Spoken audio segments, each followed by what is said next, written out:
दोस्तों, इस बात की आपको अच्छे से जानकारी है कि अपने देश भारत के अंदर कब्जे के विवाद दिनों दिन बढ़ते जा रहे हैं। कब्जे के मामलों की संख्या दिनों दिन बढ़ती जा रही है। जिनकी संपत्ति के ऊपर भी कब्जा हो जाता है, किसी जमीन के ऊपर, किसी प्लॉट, मकान या दुकान के ऊपर, तो जो उस संपत्ति के मालिक होते हैं वो काफी अधिक प्रयत्न और प्रयास करते हैं उस कब्जे को हटवाने का। वो काफी अधिक रास्ते अपनाते हैं, पर उनको कहीं से भी सक्सेस नहीं मिलती है। उनकी संपत्ति से वो कब्जा हटता ही नहीं है, कब्जा वो कब्जाधारी खाली करता ही नहीं है। तो आज के वीडियो के अंदर मैं आपको एक ऐसा सॉल्यूशन बताने वाला हूं कि अब राष्ट्रपति जी द्वारा नया कानून पास किया गया है जो पूरे देश के अंदर लागू है, और इस कानून से फटाफट सभी कब्जे हटेंगे। किसी को अब कोई भी दिक्कत नहीं आने वाली है। जिनकी संपत्ति है उनके अब मौज हो गई है, उनकी टेंशन पूरी की पूरी मिट गई है। तो ऐसा राष्ट्रपति जी ने कौन सा कानून लागू कर दिया है पूरे देश के अंदर, इसकी डिटेल के अंदर जानकारी मैं आपको अच्छे से समझाने वाला हूं। वीडियो बहुत ही महत्वपूर्ण है, आपके फायदे का है। वीडियो को आपको कहीं से भी स्किप नहीं करना है, क्योंकि ऐसी जानकारी आपको हर जगह पे नहीं मिलेगी जो इस वीडियो के अंदर मिलने वाली है। ये वीडियो आपके फायदे का है, तो अंत तक बने रह के आप पूरी जानकारी का फायदा उठाइए। और इस चैनल को अभी तक सब्सक्राइब नहीं करे हैं तो सब्सक्राइब भी कर दीजिए और साथ में बेल आइकन को भी दबा दीजिए। तो चलिए शुरू करते हैं। तो वेलकम दोस्तों, मैं हूं आपका अपना एडवोकेट जितेंद्र। तो दोस्तों, सबसे पहले तो मैं आपको समझाना चाहता हूं कि जिनकी संपत्ति होती है उनको थोड़ा पैसा और समय खर्च करना चाहिए। जैसे उनका अब से पहले बहुत अधिक समय और पैसा खर्च हो चुका है, पर उनसे उनको राहत नहीं मिली है। पर अभी जो वर्तमान समय के अंदर जो नए रास्ते आए हैं, जो नए सॉल्यूशन मिले हैं, जो नए कानून आए हैं, उनके अंदर अगर उनको समय और पैसा देना पड़े तो उनको देना है। ज्यादा समय और पैसा नहीं देना पड़ेगा, बहुत कम समय और बहुत कम पैसा देना पड़ेगा। और इसी से उनकी जो लाखों करोड़ों की संपत्ति है उनके हाथों के अंदर फिर से आ जाएगी। उस संपत्ति से उनका कब्जा हट जाएगा। तो जहां पे पैसा खर्च होना है वहां पे आपको पैसा भी खर्च करना है और अपना समय भी देना है। ये सबसे मेन बात है।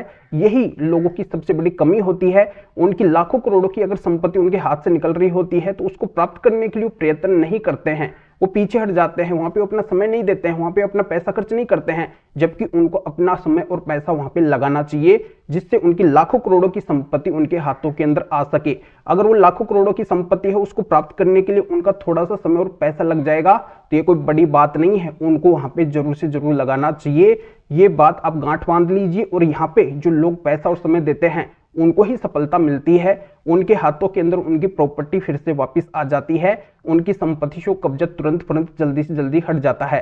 तो दोस्तों, अब आप चिंतित मत होइए, आपके लिए भी मैं गुड रास्ता लेके आया हूं। एक ऐसा नया कानून लेके आया हूं जो पूरे देश के अंदर लागू हो चुका है। इस कानून के ऊपर राष्ट्रपति जी की मोहर लग चुकी है और पूरे देश के अंदर आपका कब्जा कहीं पे भी है, देश के किसी भी कोने के अंदर कहीं पे भी चल रहा है, तो वहां से अब आप अपनी संपत्ति से कब्जे को तुरंत जल्दी से जल्दी हटवा सकते हैं। तो मैं आपको अच्छे से समझाने वाला हूं। अब आप वीडियो को बिल्कुल ध्यान से देखिए, एक एक पॉइंट को समझिए। कई लोगों की यही बहुत बड़ी कमी होती है कि वो आधा अधूरा वीडियो देख के और स्किप करके चले जाते हैं, फिर बाद में कमेंट करते हैं, पूछते हैं कि सर इसके अंदर क्या होगा क्या नहीं होगा, जबकि मैं कंप्लीटली जानकारी हर वीडियो के अंदर बताता हूं। और इस वीडियो के अंदर भी मैं आपके फायदे की पूरी जानकारी बता रहा हूं। तो जब मैं आपके लिए समय निकाल के वीडियो बना रहा हूं तो आपको भी समय निकाल के इस वीडियो को देखना है, बिल्कुल अंत तक आपको बने रहना है। तो सबसे पहले मैं आपको बताना चाहता हूं कि कब्जे हटाने के ऐसे कई सारे ऑप्शन होते हैं, कई सारे रास्ते होते हैं, और अब से पहले के भी कई सारे सिविल केसेज भी होते हैं, सिविल प्रोसीजर भी होते हैं। जैसे स्पेसिफिक रिलीफ एक्ट का सेक्शन 5 भी होता है, 6 भी होता है, शूट फॉर पोजेशन भी होता है, परमानेंट इंजेक्शन और रिकवरी ऑफ डैमेजेस भी होता है। ऐसे कई सारे सिविल शूटेज होते हैं जो आप फाइल कर सकते हैं कब्जे को हटवाने के लिए। कब्जे से संबंधित मामले के अंदर सूट डाले जाते हैं। तो आपने भी अगर ये सूट डाल रखे हैं, कहीं पे भी अगर आपका ऐसा मामला चल रहा है या फिर आप डालने वाले हैं तो आप डाल सकते हैं। तो ये सिविल प्रोसीजर, जो सिविल रास्ते हैं, ये तो पहले के चल रहे हैं, पुराने ही रास्ते हैं। इनके अंदर जैसे सूट फॉर पोजेशन आप फाइल करते हैं तो इसका मतलब ये है कि कब्जा हटाया जाएगा। परमानेंट इंजेक्शन का मतलब ये है कि आपकी संपत्ति के ऊपर स्टे आ जाएगा। एक बार अगर कब्जा हट गया तो फिर से वो कब्जाधारी आपकी संपत्ति के ऊपर कब्जा नहीं कर सकता है। और रिकवरी ऑफ डैमेजेस का मतलब ये है कि जितने दिन तक वो कब्जा किया है आपकी संपत्ति के ऊपर तो उसका मुआवजा भी आपको मिलता है। तो ऐसे करके सारे शूट आप फाइल कर सकते हैं। इनकी अगर आप डिटेल में मेरे से जानकारी लेना चाहते हैं, फोन पे बात करना चाहते हैं, तो इस व्हाट्सएप नंबर के ऊपर व्हाट्सएप पे मैसेज करके अपॉइंटमेंट बुक करवा के भी डायरेक्टली आप मेरे से कॉल के ऊपर यानी फोन के ऊपर बात कर सकते हैं। अपनी हर तरह की कानूनी समस्या का समाधान मेरे से फोन के ऊपर भी जान सकते हैं। अब मैं आपको सबसे मेन जानकारी बताने वाला हूं जो नए कानून आए हैं, राष्ट्रपति जी द्वारा पूरे देश के अंदर लागू किए गए हैं। इनमें पहला कानून आता है बीएनएस। बीएनएस का मतलब होता है भारतीय न्यायिक संहिता। भारतीय न्यायिक संहिता पूरे देश के अंदर लागू हो चुकी है। देश के हर कोने के अंदर आप इसका फायदा उठा सकते हैं। तो इसके अंदर ऐसी कई सारी धाराएं हैं, जिसमें पहली धारा आती है 318 उपधारा 4। 318 उपधारा 4 का मतलब यह है कि कोई आपकी संपत्ति के ऊपर कब्जा जो कर रखा है, वो अगर धोखाधड़ी पूर्वक आपकी संपत्ति के ऊपर कब्जा कर रखा है, उसने अगर आपके साथ में चीट फ्रॉड किया है, आपको धोखा दिया है, फिर अगर वो आपकी संपत्ति को हड़प के बैठ चुका है, उसको खाली नहीं कर रहा है, तो उसके खिलाफ आप बीएनएस की धारा 318 उपधारा 4 डाल सकते हैं। 318 सब क्लोज 4 आप ये डाल सकते हैं। तो इसका साफ मतलब ये है कि अगर कब्जेधारी के द्वारा जो संपत्ति के मालिक है उनके खिलाफ कोई धोखाधड़ी की गई है, उनके साथ में कोई धोखाधड़ी की गई है, उनके साथ में कोई बेईमानी की गई है, तो जो संपत्ति के मालिक है वो उस कब्जेधारी के खिलाफ बीएनएस की धारा 318 उपधारा 4 लगवा सकते हैं। और बीएनएस में एक और धारा आती है, वो है बीएनएस 340 उपधारा 2। बीएनएस 340 उपधारा 2 का मतलब ये है कि अगर उस कब्जेधारी के द्वारा अगर कोई फर्जी डॉक्यूमेंट्स वगैरह जो नकली दस्तावेज है वो अगर बनवा लिए गए हैं, तो उस कब्जेधारी के खिलाफ ये बीएनएस की धारा 340 उपधारा 2 भी लगवा सकते हैं। तो राष्ट्रपति जी की मंजूरी के बाद में पूरे देश के अंदर धाराएं लागू की गई है और इन धाराओं को दोनों को आप एक साथ लगवा सकते हैं अगर ऐसा आपका मामला है। अब मैं आपको बताता हूं कि कब्जे को हटवाने की ऐसी और भी कई सारी नई धाराएं हैं, जो है बीएनएसएस की 164 यानी कि भारतीय नागरिक सुरक्षा संहिता की धारा 164 164। तो इसके तहत जो आपके एरिया के एसडीएम है, जहां पे आपकी संपत्ति है, उस एरिया के जो एसडीएम है उनको आप एप्लीकेशन दे सकते हैं। इस धारा के तहत वो कार्रवाई करके और वहां पे जो भी कब्जा हुआ है उस एरिया के अंदर, उस संपत्ति के अंदर, तो उस कब्जे को एसडीएम हटवा सकते हैं। ये पावर एसडीएम को मिला हुआ है। जो ये पहले पावर एसडीएम को सीआरपीसी की धारा 145 यानी कि 145 के तहत मिला हुआ था। अब जो नया कानून आया है सीआरपीसी की जगह बीएनएसएस, तो इसके सेक्शन 164 के तहत अब एसडीएम को ये पावर मिला है। इसके तहत वो कब्जे को हटवा सकते हैं।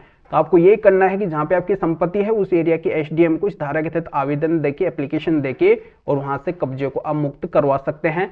तो ये भी एक नया कानून है, नई धारा है जो राष्ट्रपति की मंजूरी के बाद में पूरे देश के अंदर लागू हो चुकी है। अब दोस्तों मैं बात करता हूं सबसे मेन और सबसे महत्वपूर्ण धारा की, जो है बीएनएस भारतीय न्यायिक संहिता की 111 उपधारा 7 111 सब क्लोज 7। तो ये धारा क्या कहती है, डिटेल के अंदर मैं आपको समझाता हूं। तो इस धारा के अंदर स्पष्ट तरीके से लिखा हुआ है, चल या अचल संपत्ति। इसमें ऐसी संपत्तियां शामिल होती है जैसे जमीन, घर, गाड़ी, नकदी या अन्य मूल्यवान चीजें। अगर किसी व्यक्ति के पास ऐसी संपत्ति होती है और वह उसका वैध स्रोत नहीं बता पाता, तो उसे दोषी माना जाएगा। इसका मतलब यह है कि अगर संपत्ति संगठित अपराध से प्राप्त की गई है और व्यक्ति उसे अपने पास रखे हुए हैं, लेकिन वह यह साबित नहीं कर सकता कि यह संपत्ति उसे कैसे और कहां से मिली, तो उसे इस उपधारा के तहत सजा दी जाएगी। अब मैं आपको इस धारा के तहत जो सजा का प्रावधान किया गया है उसके बारे में भी बता देता हूं। अगर किसी व्यक्ति के पास संगठित अपराध सिंडिकेट से जुड़ी संपत्ति है और वह उसका वैध हिसाब नहीं दे सकता, तो उसे कम से कम 3 साल की जेल और 1 लाख रुपए से अधिक का जुर्माना भुगतना पड़ेगा। इसके अलावा उसकी संपत्ति को भी जब्त कर लिया जाएगा, सीज्ड कर दिया जाएगा और इसमें सजा की अवधि परिस्थिति के आधार पे 10 साल तक बढ़ाई जा सकती है। तो दोस्तों आपके लिए बहुत ही बड़ी खुशी की बात है कि ऐसी धारा भी अब अपने देश के अंदर बनी है। राष्ट्रपति जी की मोहर के बाद में, राष्ट्रपति जी की मंजूरी के बाद में ये धारा पूरे देश के अंदर लागू हो चुकी है। देश के हर कोने के अंदर जहां पे भी आपकी संपत्ति है वहां पे इस धारा के तहत आप फायदा उठा सकते हैं। पर दोस्तों अब मैं आपके लिए सबसे मेन बात लेके आया हूं, जो बात आपको जानना अब बहुत ही जरूरी है। बात यह है कि अगर आपका कोई भी मामला संपत्ति से संबंधित कब्जे को हटवाने का चल रहा है, चाहे कोई सिविल मामला है फिर कोई क्रिमिनल मामला है, जो भी मैं आपको प्रोसीजर बताया हूं उनके तहत अगर कोई भी मामला है, आप अगर संपत्ति के मालिक है, आपने अगर कोई मामला डाला है या फिर जो कब्जाधारी है उसने अगर कोई मामला डाला है, कोई भी केस अगर आपका कब्जे से संबंधित चल रहा है, तो वहां पे आपको क्या करना है, अब माननीय सुप्रीम कोर्ट के 7 जजमेंट्स और लगाने पड़ेंगे। ये 7 जजमेंट्स ये कहते हैं कि जो भी कब्जाधारी है उसको अगर वो जो संपत्ति के मालिक है वो अगर हटाने का प्रयास कर रहे हैं, शुरू से ही प्रयास कर रहे हैं, तो कब्जाधारी कभी भी उस संपत्ति का मालिक घोषित नहीं किया जाएगा। अगर वो वहां पे परमिशन से रह रहा था, अनुमति से रह रहा था, किराएदार रूम में रह रहा था, तब भी उसको उस संपत्ति का मालिक घोषित नहीं किया जाएगा। और जब मालिक घोषित नहीं किया जाएगा तो उसको उस कब्जे को छोड़ना ही पड़ेगा, खाली करना ही पड़ेगा। ये साफ बात है, ये क्लियर बात है। दोस्तों आपके क्या समझ में आया? अगर समझ में नहीं आया है तो मैं आपको अच्छे से समझा देता हूं कि आपका कब्जे से संबंधित जो भी केस कहीं पे भी चल रहा है, देश के किसी भी कोने के अंदर चल रहा है, पुलिस थाने या फिर कोर्ट के अंदर चल रहा है, तो वहां पे जाके अब आपको माननीय सुप्रीम कोर्ट के 7 जजमेंट्स भी लगाने हैं। ये 7 जजमेंट्स यही कहते हैं कि जो कब्जाधारी है वो आपकी संपत्ति का कभी भी मालिक नहीं हो सकता है, उसको मालिक नहीं बनाया जाएगा, और जब वो मालिक नहीं बनेगा तो ये सीधी सी बात है कि उसको उस संपत्ति से कब्जे को छोड़ना ही पड़ेगा।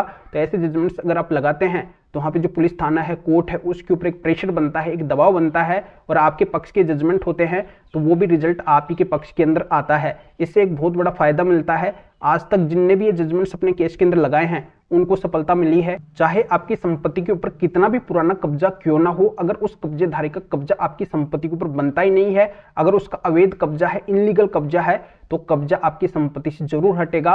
वहां पे आप ये माननीय सुप्रीम कोर्ट के 7 जजमेंट्स जरूर से जरूर लगाइए। तो जिनकी लाखों करोड़ों की संपत्ति होती है उनकी एक सबसे बड़ी कमी यही होती है कि वो कब्जे से संबंधित केस तो डाल देते हैं, कब्जे को हटवाने का प्रयत्न तो करते हैं, पर वहां पे अपने पक्ष के जजमेंट्स नहीं लगाते हैं। इसी वजह से उनको जल्दी से सफलता नहीं मिलती है। तो आज मैं आपको बताने वाला हूं कि अब आपका ज्यादा समय और पैसा ना लगे, इसी वजह से इन जजमेंट्स को आप जरूर लगाइए। जल्दी से बात आपको हर कोई नहीं बताएगा जो मैं इस वीडियो के अंदर बता रहा हूं। तो दोस्तों अब आपका बहुत कम समय के अंदर, बहुत कम पैसे के अंदर काम होने वाला है। मात्र इन माननीय सुप्रीम कोर्ट के 7 जजमेंट की सहायता से ही आपको फायदा मिलने वाला है। तो माननीय सुप्रीम कोर्ट के इन 7 जजमेंट्स को अगर आप मेरे से लेना चाहते हैं तो इस वीडियो को डिस्क्रिप्शन के अंदर जाइए, या फिर जो स्क्रीन के ऊपर व्हाट्सएप नंबर सो रहे हैं तो इस व्हाट्सएप नंबर के ऊपर भी आप व्हाट्सएप में मैसेज कर सकते हैं, और आप इस व्हाट्सएप नंबर के ऊपर बता सकते हैं कि आपको इन 7 जजमेंट्स की पीडीएफ कॉपी चाहिए। तो मेरा असिस्टेंट आपको व्हाट्सएप पर रिप्लाई देगा, आपको प्रोसीजर बताएगा, इन 7 जजमेंट्स की पीडीएफ कॉपी आपको दे देगा। जो भी आपका कब्जे से संबंधित मामला जहां पे भी चल रहा है वहां पे जाके लगा देना। इस तरीके से आपको सफलता मिल जाएगी। या फिर आपकी कोई भी कानूनी समस्या है तो भी आप इस व्हाट्सएप नंबर के ऊपर व्हाट्सएप पे मैसेज करके अपॉइंटमेंट बुक करवा के डायरेक्टली हम मेरे से कॉल के फ्रेंड के फोन के ऊपर बात कर सकते हैं। अपनी हर तरह की कानूनी समस्या का समाधान केवल मेरे से फोन के ऊपर ही जान सकते हैं। तो अभी आप इस वीडियो को लाइक भी करें और शेयर भी करें जो उन लोगों तक भी जानकारी पहुंच सके। तो वीडियो देखने के लिए आप सभी का बहुत बहुत धन्यवाद।